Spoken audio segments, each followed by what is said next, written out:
All right. Happy Thursday, everybody.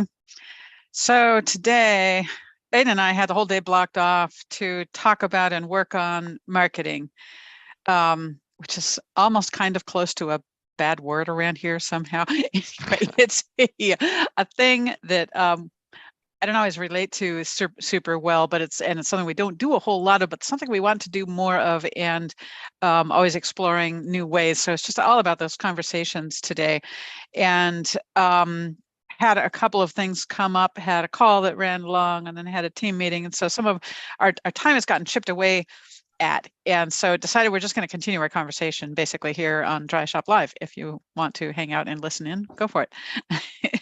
So let's see. So we've been like whiteboarding all over the place, all some different aspects of things we've done, things we haven't done, some platforms we're on, kind of looking at our numbers and things.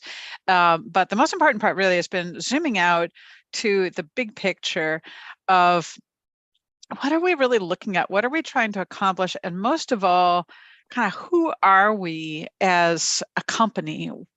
If we're trying to say something about ourselves, what is it that we want to say? I mean, we kind of tend to focus on just doing everything we do as well as possible and not talking about it a whole lot, but we think that there are people out there who may be interested in learning more about kind of what drives us and what goes on here day to day. So I'm just looking at a couple of the giant sticky notes that I ripped down, and I had kind of a vision thing, but and in fact, I think I'm just going to read that. It's an evolving vision. The Dry Shop has evolved over the years, but it's still kind of same thing at the root as it was when we started. We started in 2005, so it's been a little while. So the way I have it written out at the moment is our vision for the Dry Shop is to be a sustainable platform for education about products for ocular surface disease and ocular surface pain. So by products there, we mean, only the things within, what the Dry Shop can do, right? It's over-the-counter products, as in dry eye drops, et cetera, and all the scleral lens supplies and things.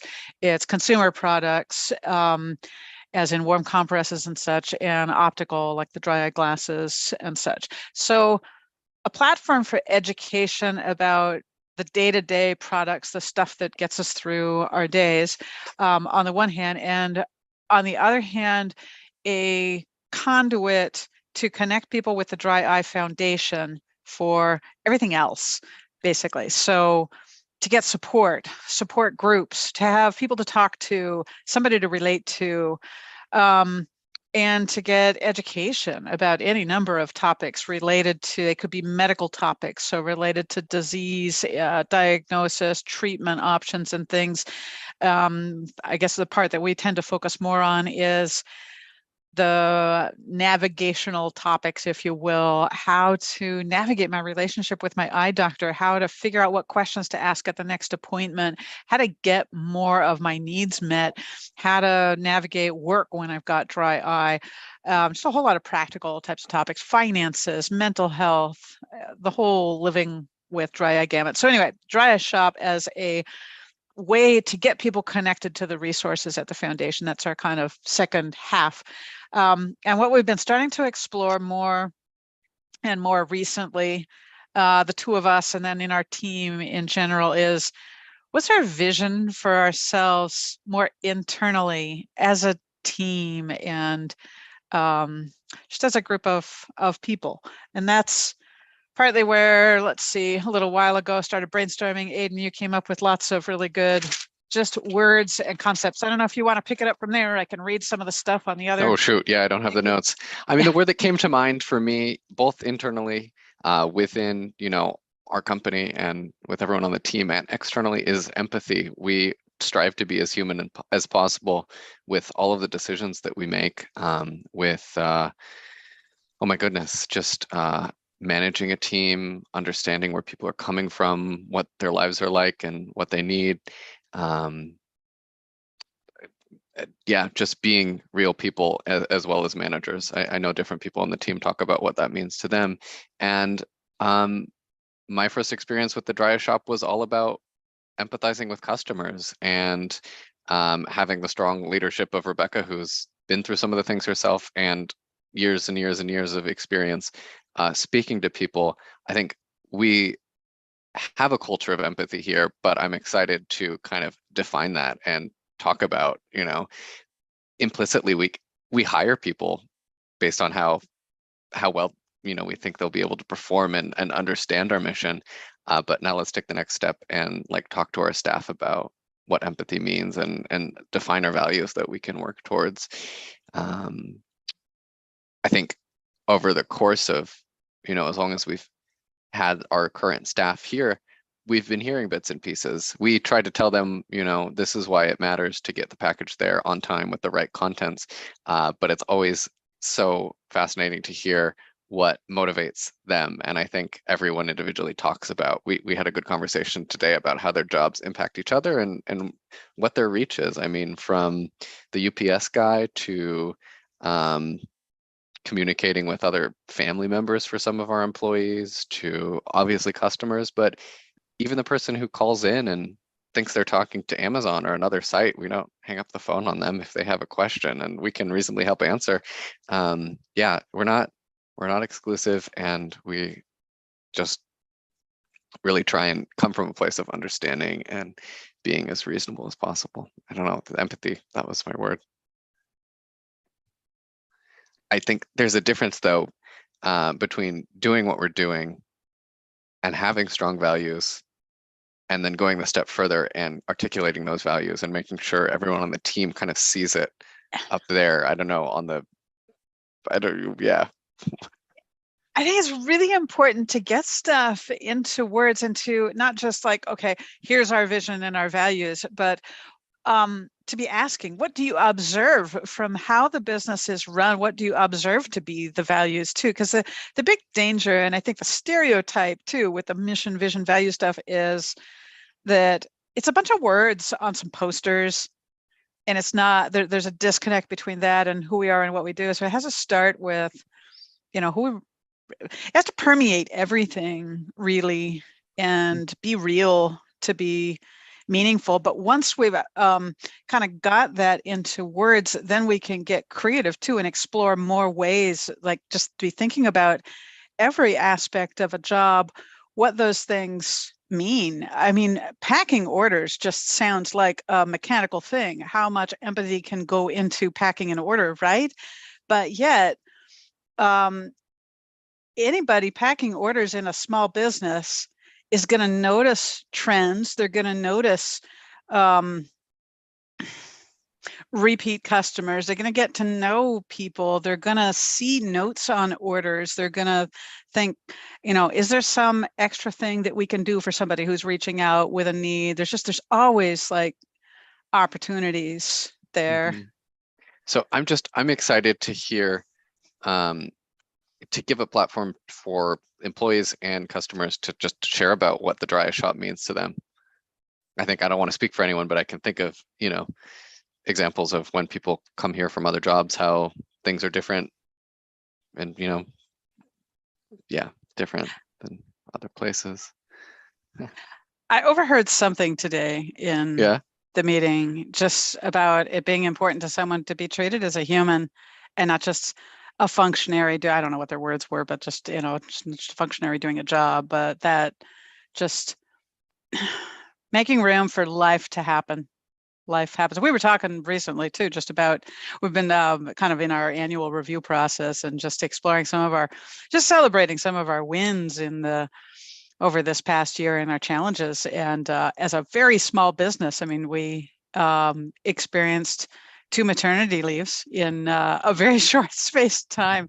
And, it's exciting, not trying to toot our horn on this, I'm just saying it's exciting to try to find creative ways to make things that would ordinarily be really challenging to a small business, to make it work well for everyone, right? Just knowing, Yeah, I guess, and the other reason I was thinking about the word empathy is just thinking about what motivates other businesses and what motivates our business and how that can impact the choices that we make. I mean, it's not as much about the bottom line as it is about treating people well. And that's why we do things that don't always make a strong business sense. I mean, does that kind of start a conversation too? Yeah. Yeah, so many things. I mean, there's a model for e-commerce businesses, right? There are things you do and there are things you don't do. And I mean, in an e-commerce business, a lot of success comes from outsourcing well.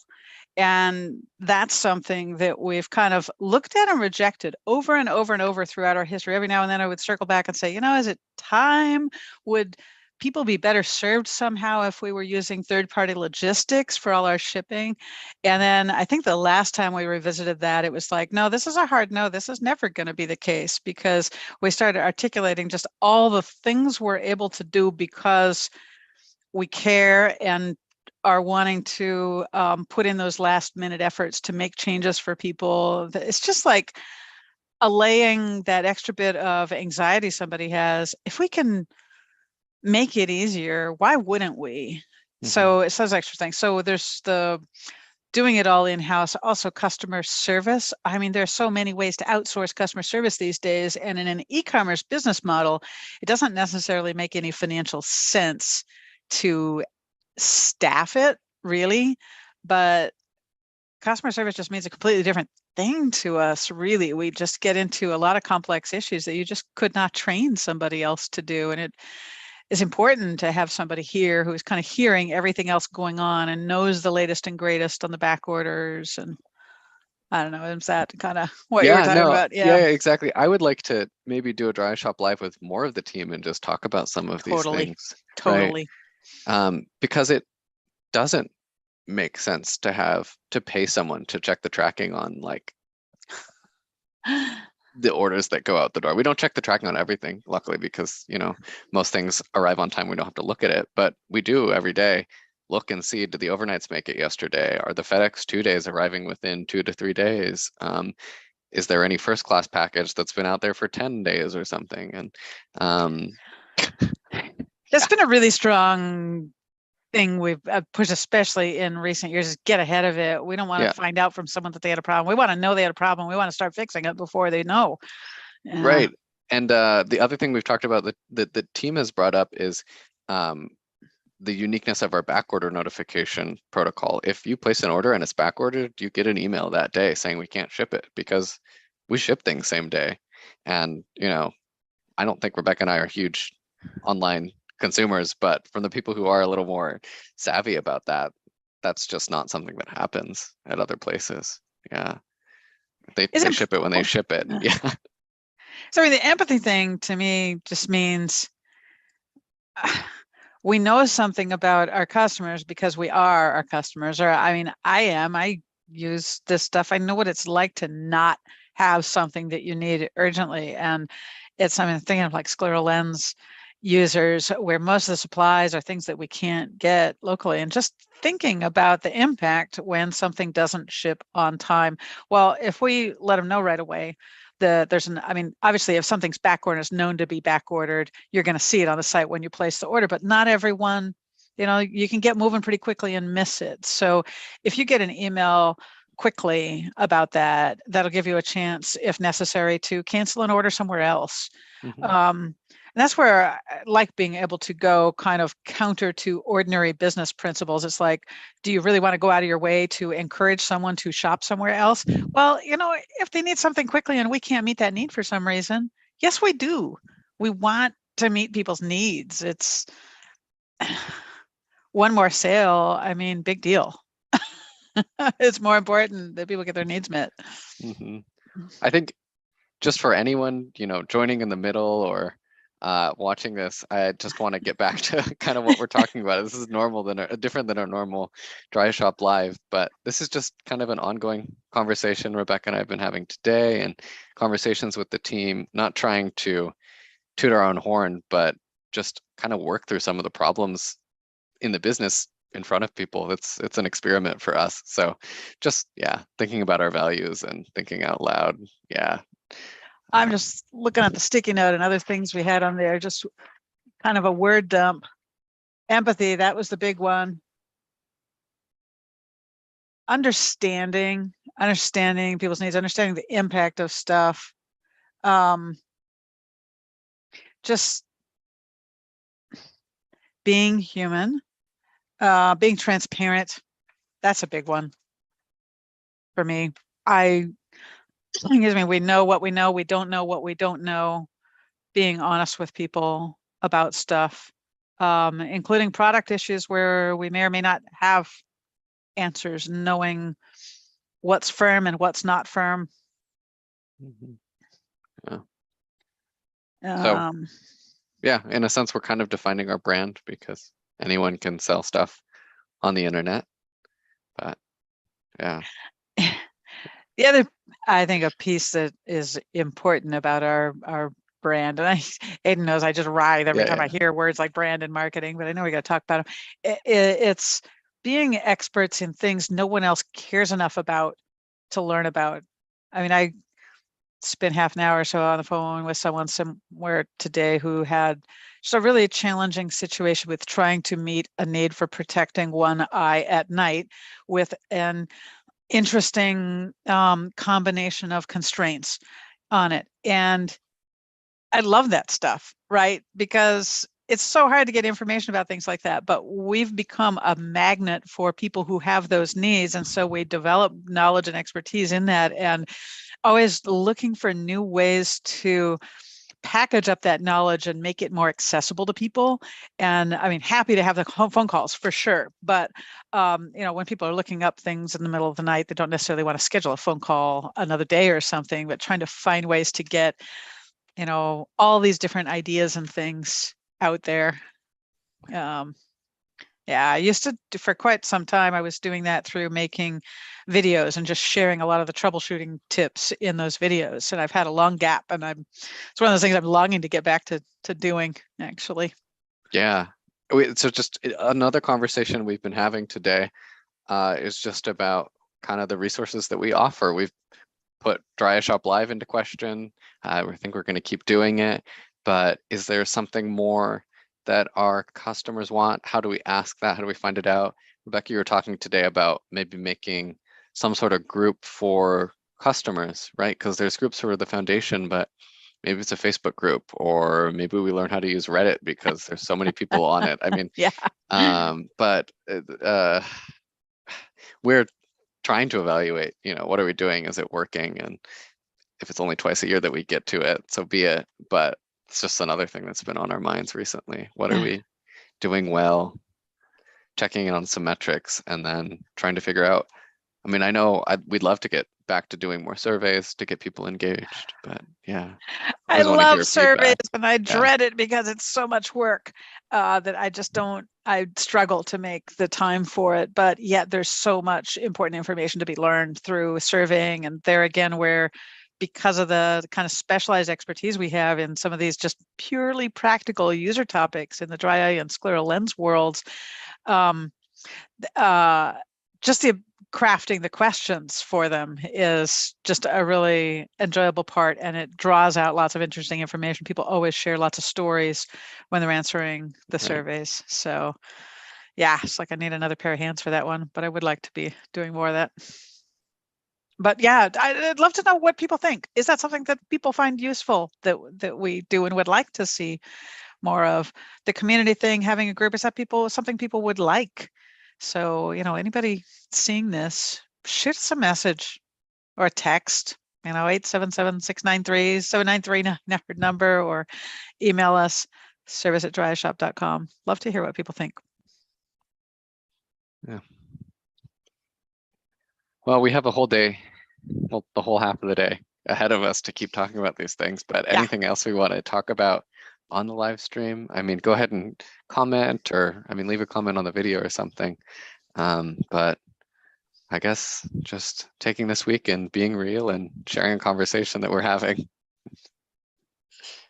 Yeah. Just trying to think, anything we normally do that we need to do? I don't think so. I think we Yeah. probably better Yeah, get wrap back to up it. here. Is it September next week? Yeah, next Oh Thursday. my God. I know. Yeah. Crazy. So we have 2 more, and then we'll be doing one of these from Las Vegas. Yep. It's moving along fast. So much to figure out. Yeah. All All right. right. Well, That was kind of fun. All right. okay.